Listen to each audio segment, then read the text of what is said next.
Guide bar blues. Let's have a look at some guide bars in this pile over here, which is basically bars that I've condemned and thrown away. But before we do that, let's have a look at some good ones.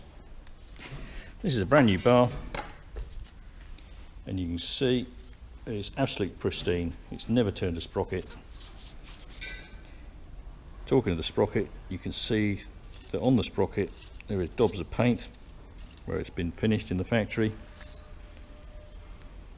It's nice and straight and lovely and pristine and beautiful. Note that there is no correct way up for the bar.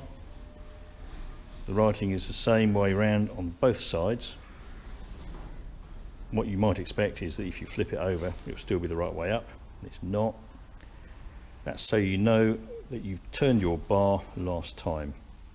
And every time you sharpen your chain, or every second time, take the chain and bar off, turn it over, making sure that you clean out this oiling hole on this end. The two bigger holes are for your chain tensioner, and the big long hole is where it sits over the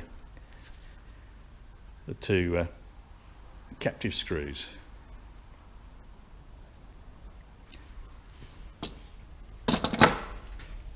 The other thing to know about these brand new bars is if you stick a brand new chain on it, you don't get very much in the way of side rock. Obviously it moves nice and smoothly in the bar groove, and if your chain is brand new or correctly sharpened, it'll cut nice and straight.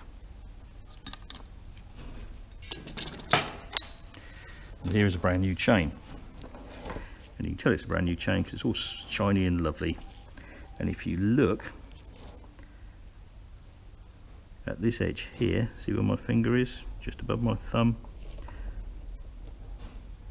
you won't be able to see that edge, so that's nice and sharp. And also, quickly, if you look at the profile, it's neither hooked nor leaning back.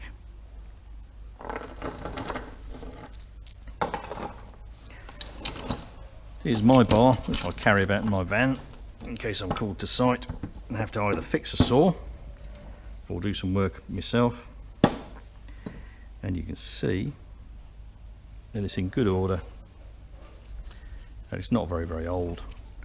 And if you look at the sprocket, the teeth on the sprocket are like that new one was. If you look at it from the side, you can just about see with the eye of faith that they're unworn. Now there's a little bit, if you look against the sun, there's a little bit of rock in the sprocket. Obviously it won't be really tight in there because you need for the thing to be able to move. But if this becomes excessive, if your chain has been too tight, or you've caught one side of the end and this is splayed and there's excessive rock, then that will condemn the bar. We'll see that in a little while. Right, let's look at some bars. Seen this one before. See the erosion here? This has been run with a chain slack, and run for a long time with a chain slack, and never turned because the wear is completely uneven. Also here you can just see that the sprocket teeth are starting to get a little bit more pointy. If you look on the edge, there's still a nice gentle curve. But this bar, despite how it looks, is not very old. But it's been knackered because someone's been running it continuously with the chain slack. This one here's done a lot of work. The sprocket is currently seized, but you've got erosion here and erosion here. See where you've almost got a head forming with a neck below it. This bar's worn out. The other issue with this bar has been cleaned up on this side, not cleaned on this side. To show you, these are the burrs. Big burr where it's eroded, big bird where it's eroded here, and it's bright blue all the way along. So not only has this been run both ways up with the chain slack, but it's been run with a blunt chain. Your saw should cut under its own weight. You should not have to push on it. Cutting with a blunt chain raises these burrs, which are exacerbated by a slack chain which is chattering on the top of the bar, and you'll wear your bar grooves. Similar story. See the erosion here, both sides. And this sprocket is starting to get extremely pointy, a bit like a shuriken, kung fu star. So again, this is very worn. So why am I so keen about this bluing? This is basically changing the nature of the temper of the steel. If you raise it to this temperature or above, and then quench it, it makes it brittle. If it cools down more slowly over a longer period of time, it can make it soft, which exacerbates the effects of wear. If you make it brittle, you might get what's happened on this bar. You can just about see the remains of bluing all the way down here, and this is below the bottom of the bar groove. Basically a bar is made in 3 parts, discounting the sprocket.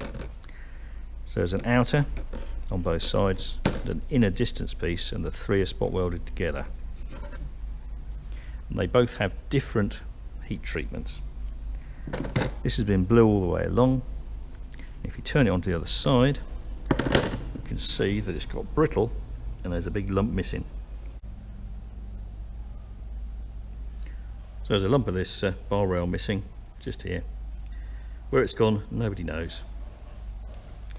But if you look at this, it's again never been turned, and look at this edge.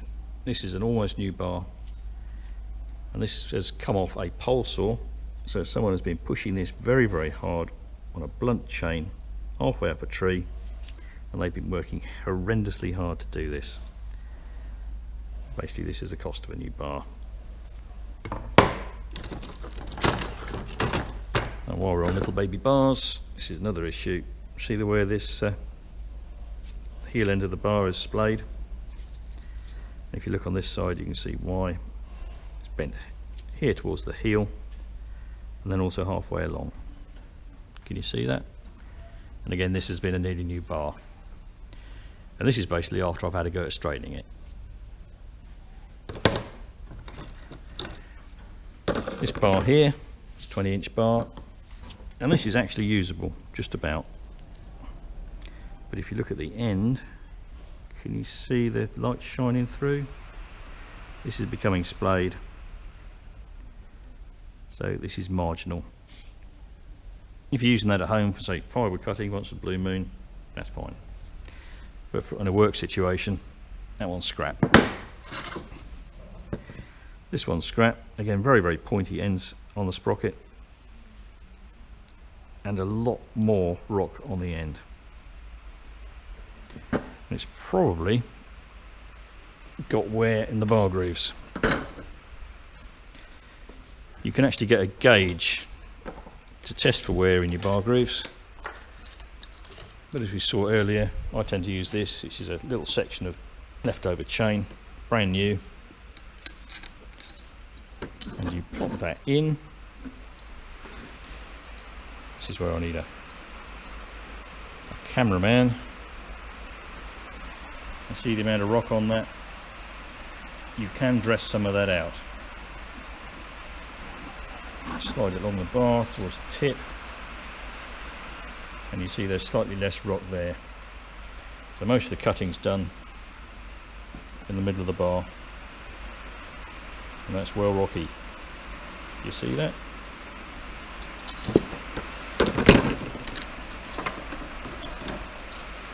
This bar, fairly new.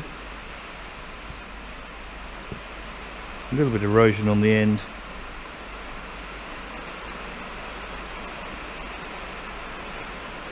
And this one is actually usable, so we won't throw them away yet.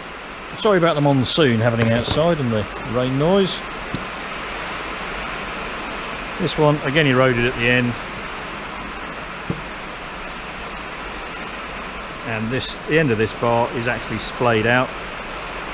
You can just about see that at the end it's wider and further down. So this one's dead. Also have erosion bad on this side, and erosion starting there.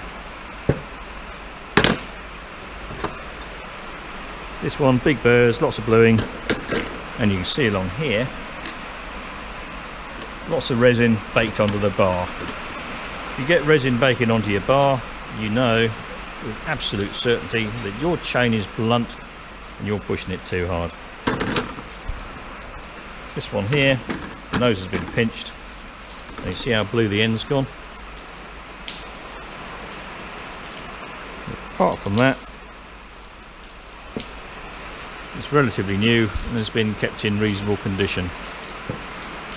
But that can't be used because there is now an obvious fault with this bar.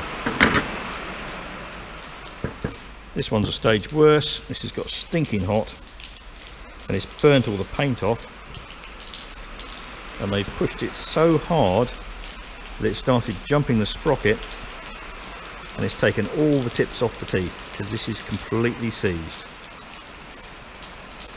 And this has been a relatively new bar and it's basically cooked all the paint off at the same time. Right, guide bar blues.